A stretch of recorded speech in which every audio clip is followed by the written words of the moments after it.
সকালবেলা আমার বড় ননদ ফোন দিয়ে আমার হাজবেন্ডকে বলল যে বাজারে নাকি ইলিশ মাছের দাম কিছুটা কমেছে। Hello everyone, welcome to our another blog.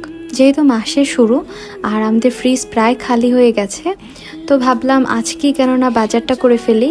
আর যেহেতু আমার ননদ ফোন দিয়ে বলেছে যে ইলিশ মাছের দাম কিছুটা কমেছে আর কমতে শুরু করেছে আর কি, তো ভাবলাম যে এই সুযোগে যদি ইলিশ মাছও কেনা যায় তাহলে তো ভালোই। আর যেহেতু মাসের জন্য বাজার করতে হবে, তো আমি আমার হাজব্যান্ডকে বাজারে পাঠিয়ে দিলাম যে যদি পারো একটা রুই মাছ, একটা মুরগি আর তেলাপিয়া মাছটা আমরা দুজনই পছন্দ করি, তো এগুলো আনার জন্যই ওকে পাঠিয়েছিলাম।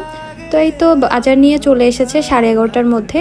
আর কোন মাছের কত কি দাম নিল সব কিছু থাকবে আজকের এই ব্লগে। আশা করি আপনাদের সবার এই ব্লগটা ভালো লাগবে। বাজার থেকে মাছ যতই কেটে আনি না কেন, বাসায় এসে আবার একটু হাত লাগাতেই হয়।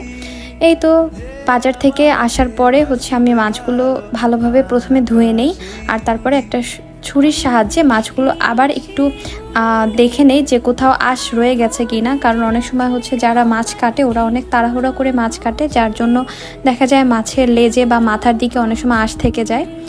আর এই তো একটা লেয়ার মুরগি এনেছে, তো এই লেয়ার মুরগিটা আমি প্যাকেট করে আবার রেখে দিচ্ছি। আগামীকালকে আমার যে হেল্পিং হ্যান্ড ও আসলে ওকে দিয়ে একটু কাটিয়ে রাখবো।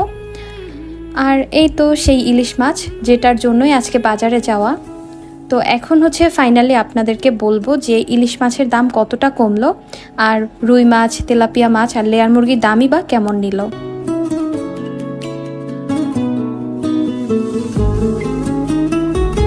এখানে তেলাপিয়া মাছ নিয়ে এসেছে 2 কেজির মতো, আর তেলাপিয়া মাছের আজকের বাজার দর ছিল 250 টাকা করে পার কেজি। তো তেলাপিয়া মাছটা দেখা যায় কম বেশি অনেক খাওয়া হয়।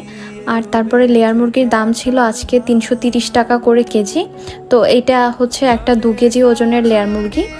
তারপরে চলে আসলাম রুই মাছে, আর আজকের রুই মাছের দাম ছিল 300 টাকা করে কেজি। এখানে প্রায় 2 কেজি ওজনের একটা রুই মাছ নিয়ে এসেছে। তারপর আজকের সব থেকে আকর্ষণীয় যে জিনিস সেটা ইলিশ মাছ, যার জন্যই বাজারে যাওয়া। তো ইলিশ মাছের দাম কিন্তু আগের তুলনায় অনেকটাই কমতে শুরু করেছে। আর আজকে ইলিশ মাছের কেজি ছিল 750 টাকা করে, আর প্রতিটি ইলিশের ওজন ছিল প্রায় 350 গ্রাম। আর এখানে টোটাল 3.25 কেজির মতো ইলিশ মাছ আমার হাজবেন্ড নিয়ে এসেছে। তো টোটাল দাম এসেছে ইলিশ মাছের 2000 টাকার মতো। আর এই তো আমার মাছ কাটা হয়ে গেছে, ধোয়া শেষ। আর এখন সবগুলো প্যাকেটও করে ফেলেছি, আর ফ্রিজে তুলে ফেলবো। আর এভাবে একটু ধুয়ে ভালোভাবে প্যাকেট করে নিলে যখন রান্না করি তখন অনেকটাই সুবিধা হয়। আমি প্রতিটা প্যাকেটে 5 পিস করে রেখেছি, যেহেতু আমরা দুজন মানুষ, তারপরে বাড়তি 1 পিস করে রাখি। যদি দেখা যায় কেউ হঠাৎ করে চলে আসে, অথবা আমরাই অনেক সময় 1-2 পিস বেশি খাই, যার জন্য 5 পিস করে আমি রেখেছি। আর এই তো গত পরশুদিন আমি আমার ডিপ ফ্রিজটাও ক্লিন করেছিলাম, তো এখন দেখতে বেশ ভালোই লাগছে। আর যেহেতু ফ্রিজটাও পরিষ্কার ছিল আর মাছের বাজারও হয়ে গেল, ফ্রিজটাও পরিষ্কার করা আছে, আর আজকে মাছগুলো সুন্দরভাবে প্যাকেট করে তুলে রাখতে পারলাম, তো এর জন্য ভালোই লাগছে।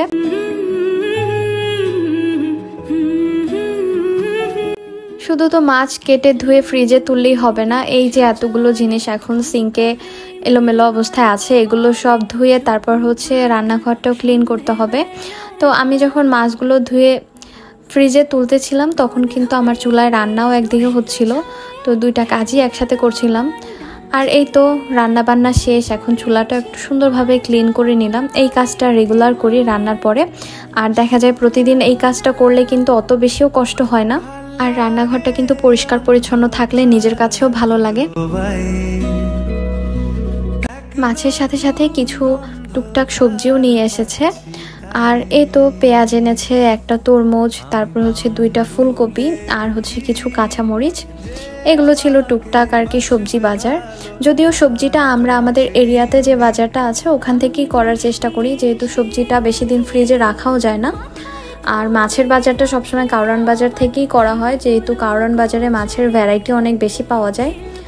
এই তো সব কাজবাজ শেষ করে রান্নাঘরটা ক্লিন করে নিলাম, এখন অনেক বেশি শান্তি লাগছে দেখতে। 2:30 বাজে, আর এখন যাব গোসলে। তো এই ছিল আজকের ছোট্ট একটা মিনি ব্লগ। কেমন লাগলো আপনাদের অবশ্যই কিন্তু কমেন্ট করে জানাবেন।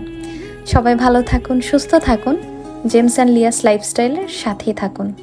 Have a good day.